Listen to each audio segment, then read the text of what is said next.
Hello everyone. आज के इस लेक्चर में हम सिलेक्शन ऑफ क्लोथिंग के बारे में बात करेंगे।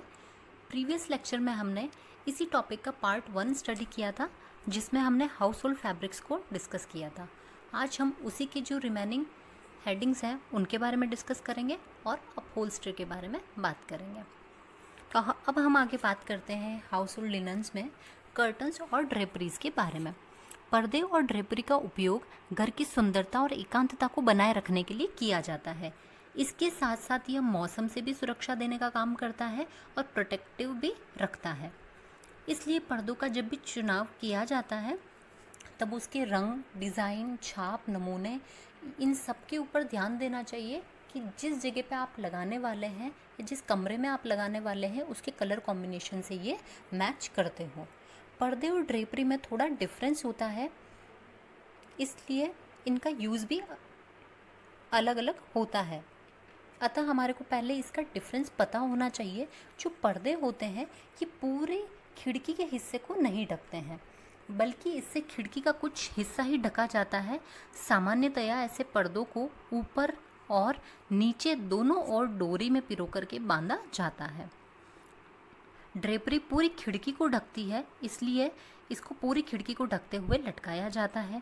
कभी कभी शीशे वाली खिड़कियों को ढकने के लिए इसकी जो लंबाई होती है उसको फर्श तक भी रखा जाता है। साथ ही इस पर झालर, प्लीट्स, रिबन, लेस लगा करके इसको और सुंदर बनाया जा सकता है।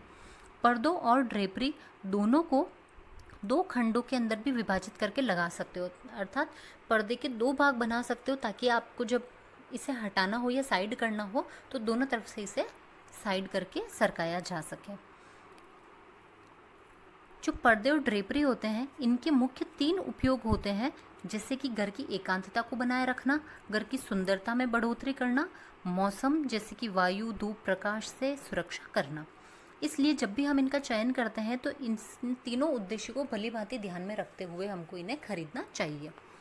अगर पर्दे का एकांतता की दृष्टि से प्रयोग किया जाता है तो जो कपड़ा होता है वो थोड़ा मोटा और अपारदर्शी होना चाहिए, ताकि भीतर की गतिविधियां बाहर आने जाने वाले लोगों को ना दिखाई दे।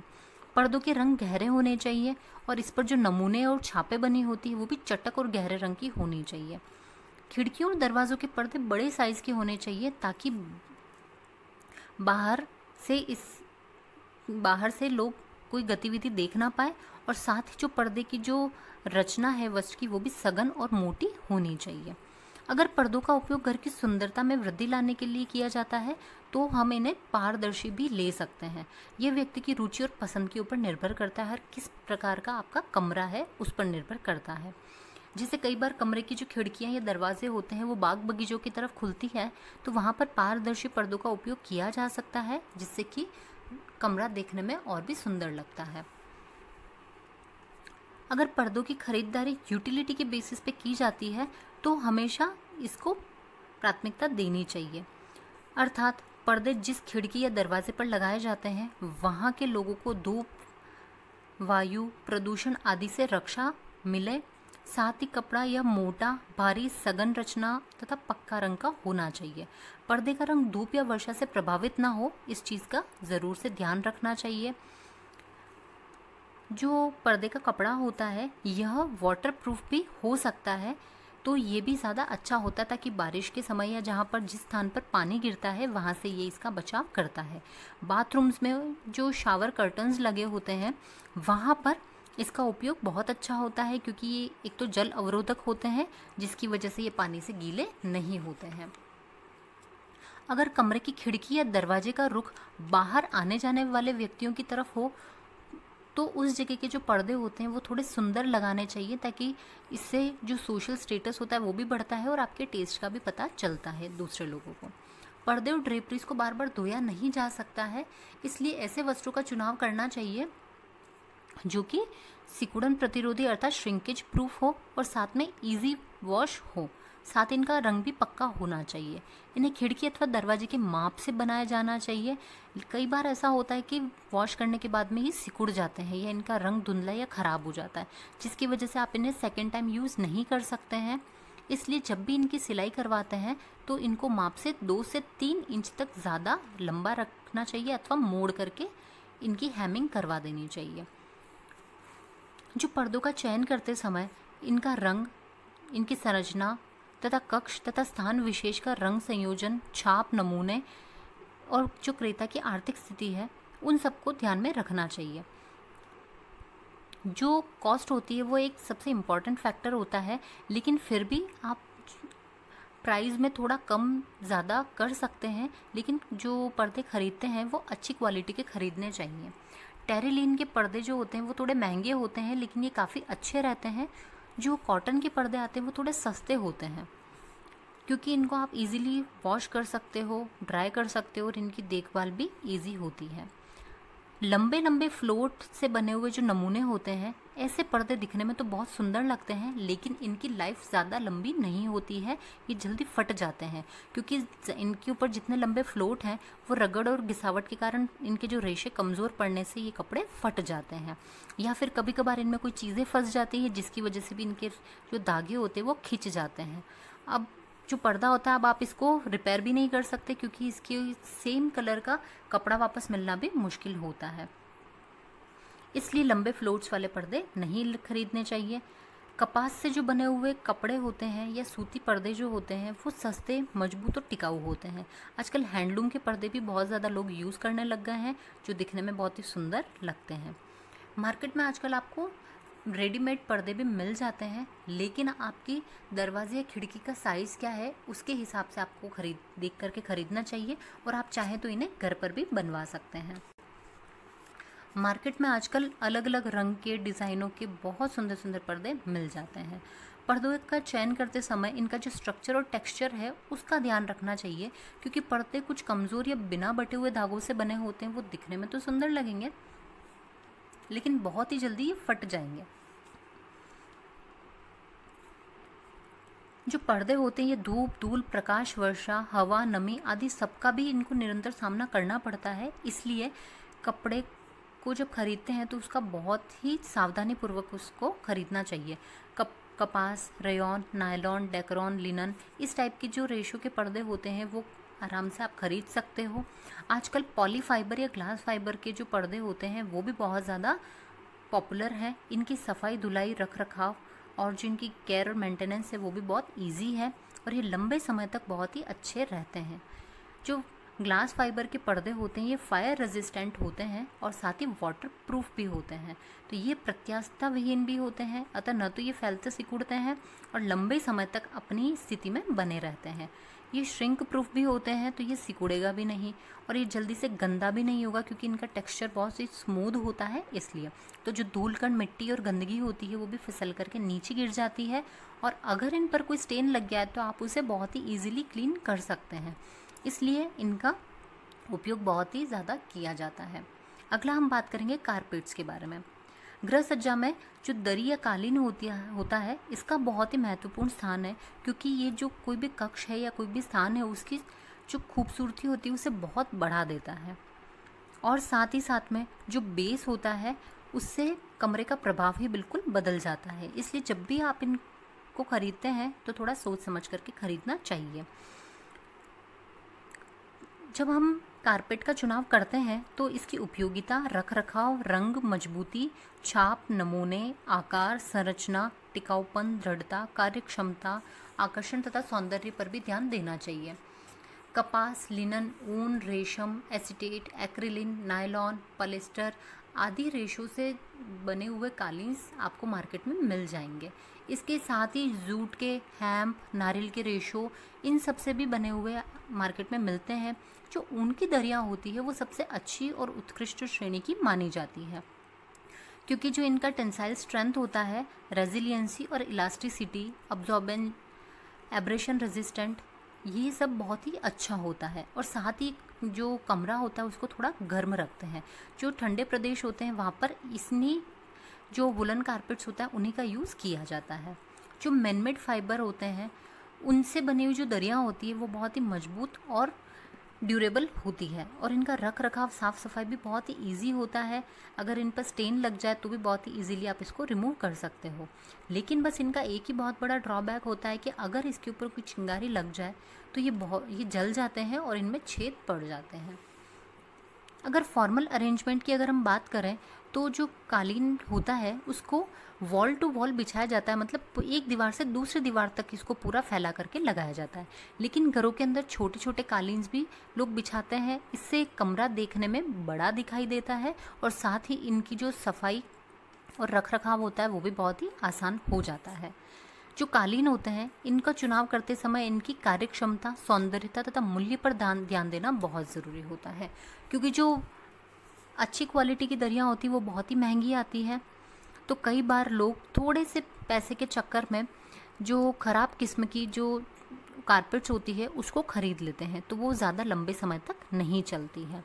दरी कालीन जो होते हैं इनकी मजबूती और टिकाऊपन जो होता है इनके रोए के ऊपर निर्भर करता है कि ये कितने ऊंचाई के हैं और इनको बांधा या इनकी वीविंग किस प्रकार से की गई है। तो इनके रोए जितने पास पास और सटे हुए होंगे, जितना कॉम्पैक्ट इसका जो वीविंग होगा उतने ही ज़्यादा मजबूत होंगे ये। दरी और कालीन की जो मजबूती होती है इसमें इसकी पाइल्स के ऊपर निर्भर करती है, अर्थात रोए के ऊपर निर्भर करती है, और साथ ही इसको इसके बांधने वाले धागे के ऊपर। पाइल जितने पास पास होंगे वो उतना मजबूत और टिकाऊ होगा। जो दरिया एवं कालीन होते हैं ये वीविंग मेथड से तैयार किए जाते हैं और कई सारे निटिंग मेथड से भी तैयार किए जाते हैं। जो बुने हुए दरिया या कालीन होते हैं ये बहुत ज़्यादा महंगे होते हैं, क्योंकि इनको बनाने में बहुत ही ज़्यादा मेहनत, समय और शक्ति लगती है। जो दरियों का निर्माण विधि होती है, इसकी संरचना, वयन और बाह्य स्वरूप इससे बहुत प्रभावित हो जाता है। तो इसी के आधार पर जो दरियाँ होती है ये अलग अलग प्रकार की होती है, जैसे चपटाकार, तक्षित, कटे फंदे वाली, बिना कटे फंदे वाली, कटे एवं बिना कटे फंदे के संयोजन से निर्मित कारपेट।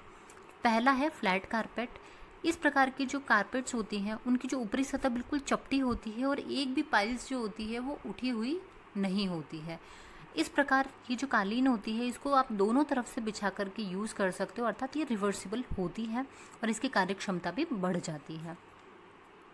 अगला है तक्षित दरी। इस प्रकार की दरी या कालीन पर विभिन्न प्रकार की आकृतियां या फंदे बने हुए होते हैं, जिनकी ऊंचाई भी आवश्यकता अनुसार, इच्छा अनुसार रखी जाती है, और इन फंदों से बहुत सारे मोटिव्स या डिज़ाइंस इसके ऊपर बनाए जाते हैं जो देखने में बहुत ही सुंदर दिखाई देते हैं। नेक्स्ट है कट पाइल कारपेट। इस प्रकार की दरियों में पहले फंदे बनाते हैं और उसके बाद ऊपर के फंदों को काट लिया जाता है। धागों में बटाई नहीं होने की वजह से ये दिखने में बहुत ही सुंदर लगते हैं और जब आप इन्हें छूते हैं तो ये बहुत ही स्मूथ और अच्छे टेक्सचर के लगते हैं। लेकिन जो बटाई वाले धागों से निर्मित जो दरियाँ होती है वो ज़्यादा कोमल और मुलायम नहीं होती है, लेकिन वो मजबूत बहुत ज़्यादा होती है। नेक्स्ट है अनकट पाइल कारपेट। इस प्रकार की दरियों की सतह के जो फंदे बनाए जाते हैं उनको यूं की यूं मीन्स पाइल्स को एज इट इज़ छोड़ दिया जाता है, ऊपर से कट नहीं किया जाता है। तो इस दरी की जो बाह्य सतह होती है वो थोड़ी कड़क, खुरदरी होती है, कठोर होती है। नेक्स्ट है combination of cut and uncut pile carpet.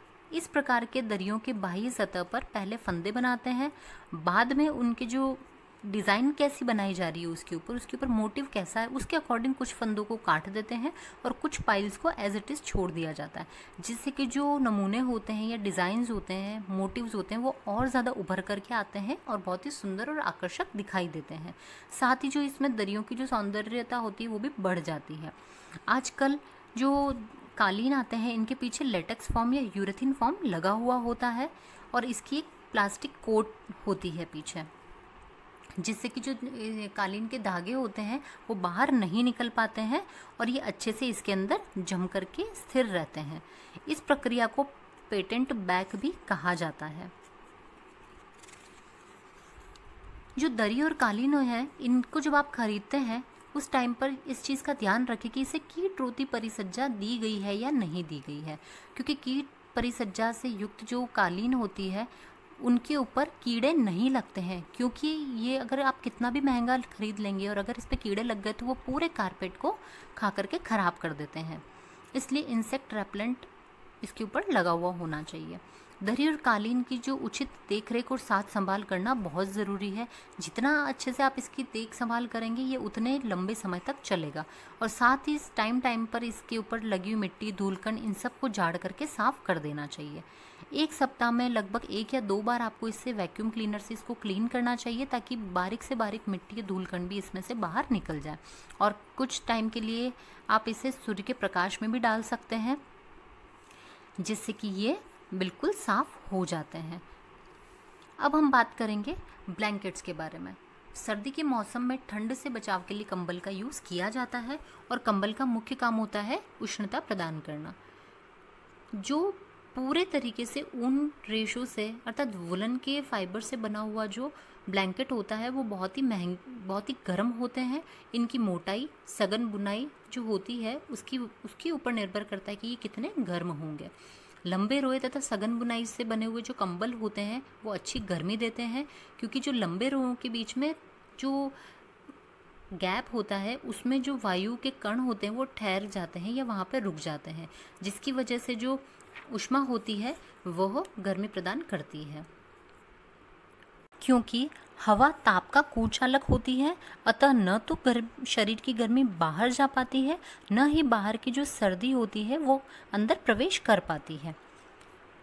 वर्तमान में सूती रेशों तथा जो मैनमेड रेशे होते हैं इनसे भी कंबल बनाए जाते हैं। सूती रेशों से बने हुए कंबल जो होते हैं वो हल्की सर्दी के लिए अच्छे होते हैं, और जो संश्लेषित रेशों से बने हुए होते हैं वो उनका उपयोग इतना ज़्यादा नहीं किया जाता है। आजकल डाइनेल के जो रेशे से बने हुए कंबल होते हैं वो बहुत ही ज़्यादा पॉपुलर हैं, क्योंकि ये वज़न में हल्के होते हैं और इनका देख रेख, रख रखाव, साथ संभाल भी आसान होता है। साथ ही इसको आप आसानी से धो करके सुखा सकते हो। ये मजबूत और टिकाऊ भी होते हैं, ना ही इनके ऊपर इंसेक्ट लगते हैं, तो ये अच्छे होते हैं। लेकिन फिर भी इन कंबलों का उपयोग आजकल ज़्यादातर लोग नहीं करते हैं। इसके कुछ रीज़न्स हैं, क्योंकि ये मैनमेड फाइबर से बने हुए होते हैं तो ये थोड़े ज़्यादा महंगे होते हैं, और साथ ही जो लोगों का ऐसा मानना है कि जो ऊनी कंबल होते हैं वो ज़्यादा अच्छे होते हैं, इसलिए लोग इनका उपयोग कम करते हैं। जब आप कंबल या ब्लैंकेट खरीदते हैं तो इसकी कार्य क्षमता, उष्णता प्रदान करने की क्षमता, रचना, मजबूती, टिकाऊपन और उसके ऊपर दी गई परिसज्जा के ऊपर ध्यान देना चाहिए आपको। लंबे रोए वाले जो ब्लैंकेट्स होते हैं वो बहुत ही अच्छे होते हैं। साथ ही इसके रंग, नमूने और छाप जो होती है उसके ऊपर भी आपको ध्यान देना चाहिए। अगर कंबल की उचित देखभाल की जाए, रख रखाव किया जाए तो ये लाइफ लॉन्ग चलती है। साथ ही हमेशा ध्यान रखें कि इसकी ड्राई क्लीनिंग ही कराई जाती है, क्योंकि यदि आप इसे घर पर वॉश करते हैं तो इन ब्लैंकेट के जो रोए होते हैं उनकी आकृति बिगड़ जाती है और पाइल्स बना देती है। साथ ही कई बार रोए झड़ भी जाते हैं, जिसकी वजह से ये खराब दिखने लग जाते हैं। जो ब्लैंकेट्स होते हैं वो बहुत ज़्यादा छोटे साइज़ के नहीं होने चाहिए। छोटे साइज़ के जो ब्लैंकेट्स होते हैं वो छोटे बच्चों के लिए अच्छे होते हैं, क्योंकि ये छोटे बच्चों के लिए बेबी ब्लैंकेट्स मार्केट में मिलते हैं। ये हल्के, कोमल, मुलायम तथा गर्म होते हैं, इसलिए बच्चों के लिए अच्छे रहते हैं। आजकल विद्युत नियंत्रित कंबल भी मार्केट में मिलने लग गए हैं, जिनको आप आपकी इच्छा और आवश्यकता के अनुसार सेट करके कर सकते हो और इसकी जो गर्मी होती है उसको घटा या बढ़ा सकते हो। साथ ही एक ही कंबल अच्छी तेज़ सर्दी के लिए बिल्कुल ही उपयुक्त होता है, इसलिए इनका उपयोग कई लोग करते हैं। सुंदर आकर्षक कंबल से जो कमरे की शोभा होती है वो भी ज़्यादा बढ़ जाती है, और ये जो फुले फुले हुए फुजीदार रेशे होते हैं वो देखने में बहुत ही सुंदर लगते हैं। जब आप ब्लैंकेट खरीदते हैं तो इसकी सेल्वेज का ज़रूर से ध्यान रखें कि वो मजबूती से लगी हुई है या नहीं लगी हुई है। अगर ये सही इसका स्टिचिंग नहीं होगा तो ये जल्दी से फट करके अलग हो जाएगी और कंबल जो होगी आपकी वो ख़राब हो जाती है। अगर इनकी उचित देखभाल, रख रखाव और संरक्षण किया जाए तो आप इनको लंबे समय तक यूज़ करेंगे, और साथ ही इनका जो सुंदरता होगी, बनावट होगी, वो हम लंबे समय तक नई की नई ही बनी हुई रहेगी। ब्लैंकेट्स को कभी भी लटका करके नहीं सुखाना चाहिए, क्योंकि इससे इसका जो आकार होता है वो ख़राब हो जाता है। अगर आपको इसके ऊपर से धूलकण को झाड़ना है तो इसको किसी भी डंडे के ऊपर लटका करके, झटक करके या किसी दूसरे डंडे से हल्के हल्के हाथों से पीट करके आप साफ़ कर सकते हैं, और अगर आप चाहें तो इसको वैक्यूम क्लीनर से भी क्लीन कर सकते हैं। अगर ये बहुत ज़्यादा गंदे हो जाते हैं या इन पर कुछ ऐसे स्टेन्स लग गए हैं तो आपको इन्हें ड्राई क्लीनिंग करवाना चाहिए, ताकि ड्राई क्लीनिंग से इसका रंग रूप और जो डिज़ाइंस होती है वो बिल्कुल सही रहती, ख़राब नहीं होती है। अब हम बात करेंगे अपहोल्स्ट्री के बारे में। अपहोल्स्ट्री का उपयोग फर्नीचर को ढकने के लिए किया जाता है, जिससे फर्नीचर की लाइफ बढ़ जाती है और साथ ही कमरा भी दिखने में सुंदर दिखने लगता है। इसका कुछ उद्देश्य होते हैं अपहोल्स्ट्री के, जिसकी वजह से हम यूज़ करते हैं। तो पहला है फर्नीचर की लाइफ को बढ़ाने के लिए और इसकी मजबूती और टिकाऊपन को बनाए रखने के लिए। अगला है फर्नीचर की उपयोगिता बढ़ाने के लिए और कमरे को सुंदर दिखाने के लिए। तो हम इन कुछ उद्देश्यों की वजह से अपहोल्स्ट्री का यूज़ करते हैं। अपहोल्स्ट्री का यूज़ करने से कई बार अगर आपका जैसे सोफ़ा है या बेड है या ऐसी चीज़ जिसका डिज़ाइन एक ही है, अगर आप उससे लंबे समय से बोर हो गए हैं तो आप रंग बिरंगी या अलग डिज़ाइन की अपहोल्स्ट्री का यूज़ करके उसको कवर कर सकते हैं, जिससे कि आपका जो सोफ़ा है वो दिखने में फिर से नया दिखने लगेगा और आप उसको अलग कलर अलग डिज़ाइन का लेंगे तो वो एक न्यूनेस भी प्रोवाइड करेगा। अपहोल्स्ट्री का जो कपड़ा होता है उसको चुनते समय इसकी रचना और मजबूती के ऊपर बहुत ध्यान देना ज़रूरी होता है।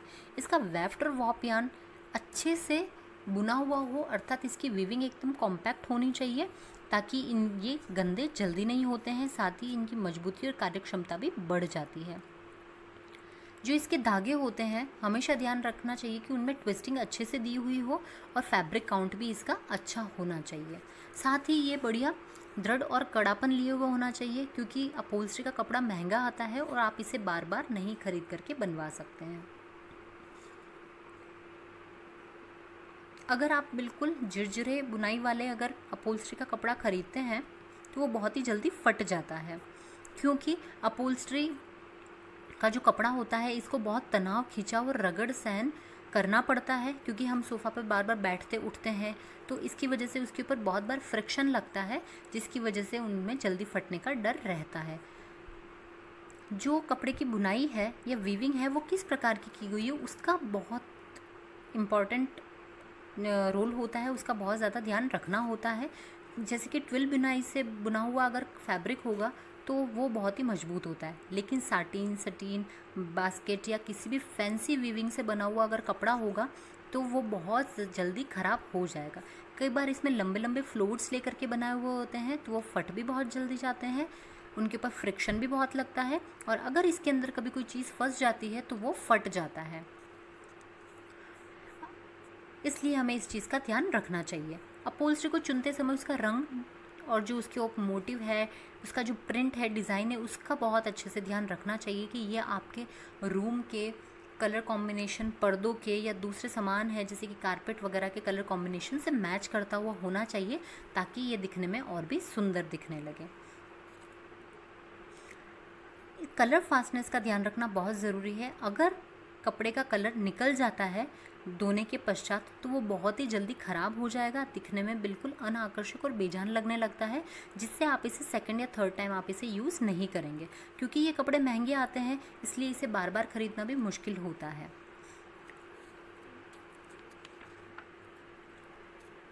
जो अपहोल्स्ट्री का कपड़ा होता है ऐसा ख़रीदना चाहिए जिसको कि अगर आप झटक करके भी साफ़ करना चाहें तो वो भी इजीली साफ़ हो जाए।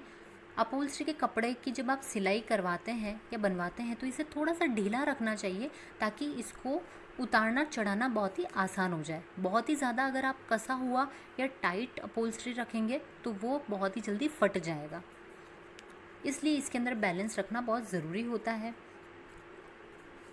जैसे जो फर्नीचर के कुछ ऐसे हिस्से होते हैं जो बहुत ही जल्दी गंदे होते हैं बहुत ज़्यादा, जैसे सिराना है या जहाँ पे हम हाथ रखते हैं वो हत्ता होता है, तो इनके ऊपर जो लगे हुए कवर होते हैं वो थोड़े ढीले होने चाहिए ताकि इसे आसानी से निकाल करके क्लीन किया जा सके। जो आजकल आपको मार्केट के अंदर बहुत ही सुंदर सुंदर रंग बिरंगे और डिज़ाइन वाले अपहोल्स्ट्री के फैब्रिक्स मिल जाते हैं, तो आप इन्हें ख़रीद करके अपने घर की सुंदरता को बढ़ा भी सकते हैं।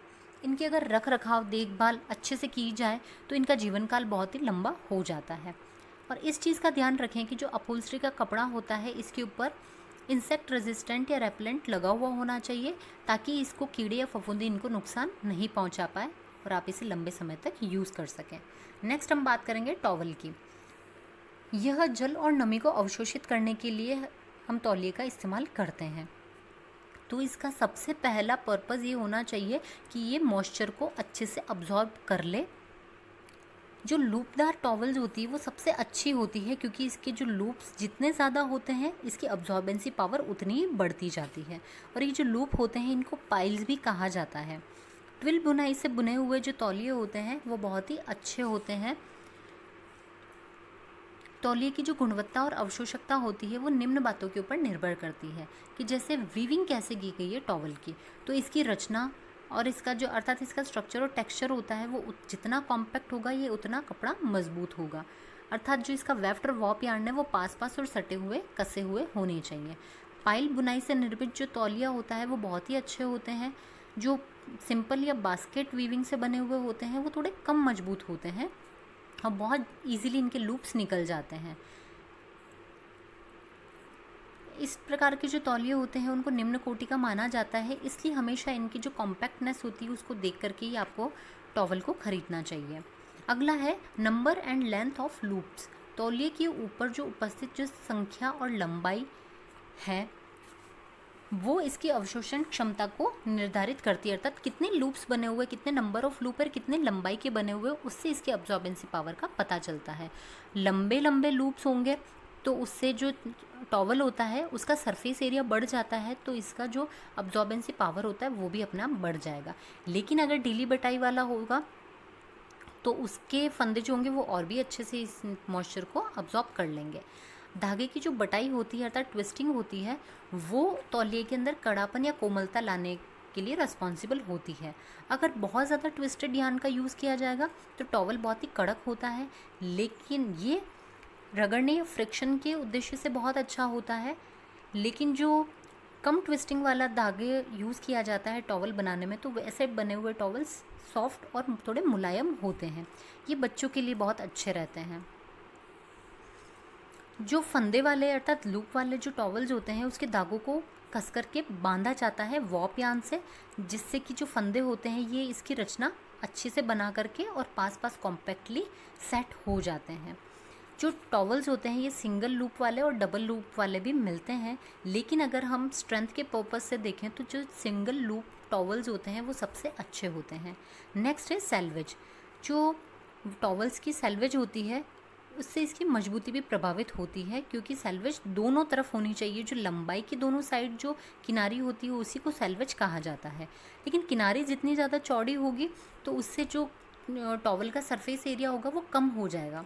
इसलिए हमेशा कम चौड़ाई वाली या सेल्वेज वाला टॉवल ही खरीदना चाहिए।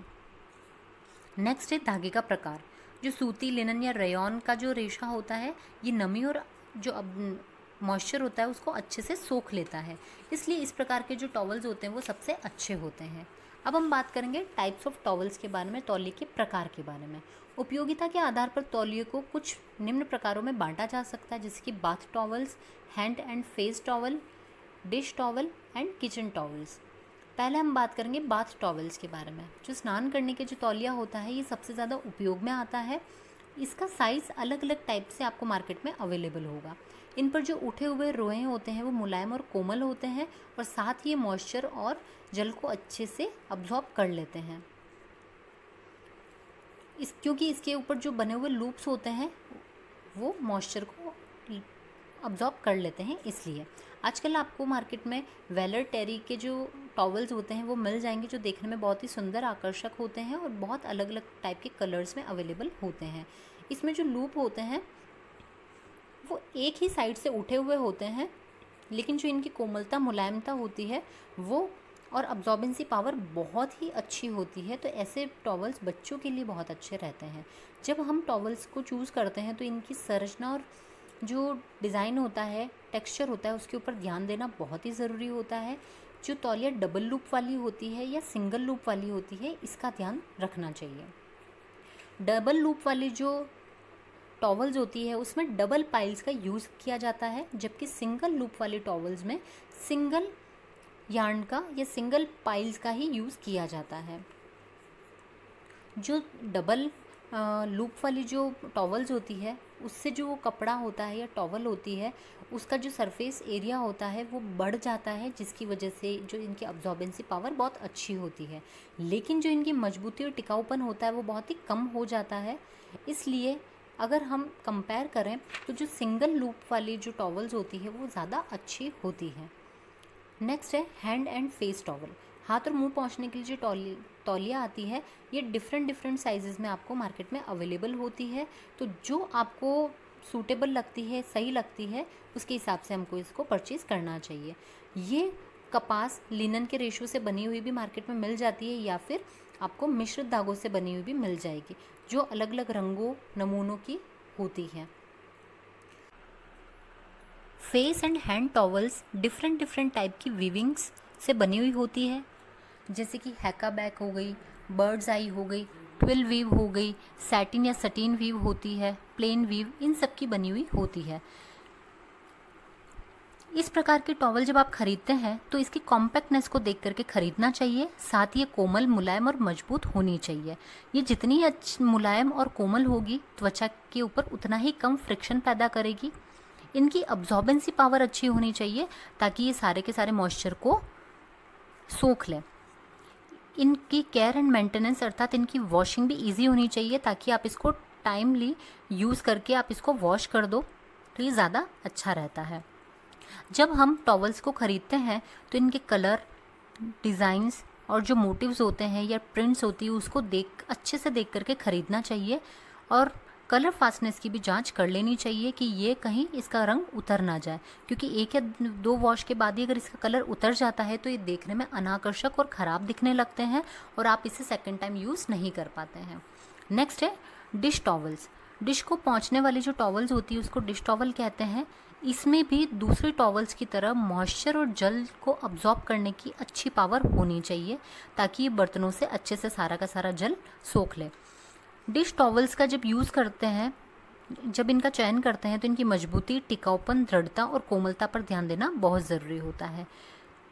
रोएदार और कड़े तौलिए से जिनकी ऊपरी सतह के ऊपर कई बार फ्लफ्स या पाइल्स निकल आती है तो वे तौलिए ज़्यादा उपयोगी नहीं रह पाते हैं, क्योंकि जब बर्तनों को पोंछते हैं तो ये फ्लफ्स सारे उसके ऊपर चिपक जाते हैं और बर्तनों को और ज़्यादा ख़राब कर देते हैं। हमेशा ध्यान रखें कि जब डिश टॉवल्स खरीदते हैं तो वो लाइट कलर्स के होने चाहिए, डार्क कलर के नहीं होने चाहिए, क्योंकि कई बार इनका रंग भी निकल जाता है जिसकी वजह से ये बर्तनों को ख़राब कर देते हैं। लेकिन बिल्कुल वाइट कलर के भी नहीं खरीदने चाहिए क्योंकि ये बहुत ही जल्दी गंदे हो जाते हैं। डिश टॉवल्स जो होती हैं इनकी अब्जॉर्बेंसी पावर बहुत अच्छी होनी चाहिए ताकि ये एक ही बार में कपड़े पर से या जो डिशेज़ होती हैं उनके ऊपर से अच्छे से वाटर को अब्जॉर्ब कर लें। लिनन के रेशे से बनी हुई जो टॉवल्स होती है वो बहुत ही अच्छी होती है। चूँकि यह महंगी होती है इसलिए लोग इसका जनरली यूज़ नहीं करते हैं, ओकेजनली ही इनको यूज़ किया जाता है। जो रेयॉन के रेशो से बनी हुई जो टॉवल्स होती है वो ज़्यादा अच्छी होती है, लेकिन जो इनकी कार्यक्षमता, मजबूती होती है वो थोड़ी सी कम होती है लिनन के कंपैरिजन में। गीली अवस्था में जो इनकी मजबूती होती है वो 30% तक और घट जाती है, इसलिए ये जल्दी फट जाते हैं। इसलिए हमेशा कॉटन, लिनन या रेयॉन के जो मिश्रित धागों से बने हुए टॉवल्स होते हैं उनका यूज़ करना चाहिए, क्योंकि ये सस्ते होते हैं। साथ ही साथ इनकी अब्जॉर्बेंसी, स्ट्रेंथ और टिकाऊपन भी अच्छा होता है। जो बर्तन पोंछने वाले टॉवल्स होते हैं इनकी सघनता, सतह, बुनाई, मजबूती देख करके लेना चाहिए। साथ ही इनकी डिज़ाइंस को और कलर फास्टनेस को चेक करके आपको इन्हें खरीदना चाहिए। नेक्स्ट है किचन टॉवल्स। सभी प्रकार के तौलियों को जब हम खरीदते हैं उनकी में जो हम चीज़ें ध्यान रखते हैं वो चीज़ें आपको किचन टॉवल्स को खरीदते टाइम पे भी या इनका चयन करते टाइम भी ध्यान रखना चाहिए। अर्थात ये मजबूत, सघन, टिकाऊ तथा अवशोषक गुणों से भरपूर होने चाहिए। साथ इनकी सफाई और धुलाई बहुत ईजी होनी चाहिए ताकि इनके ऊपर लगे हुए स्टेन्स को इजीली हटाया जा सके। जो रसोई में काम आने वाली जो तौलिया होती है ये अलग अलग डिफरेंट साइजेस के प्रकार की आपको मार्केट में मिल जाएगी। कई सारी के ऊपर सुंदर सुंदर डिज़ाइंस भी बनी हुई होती है।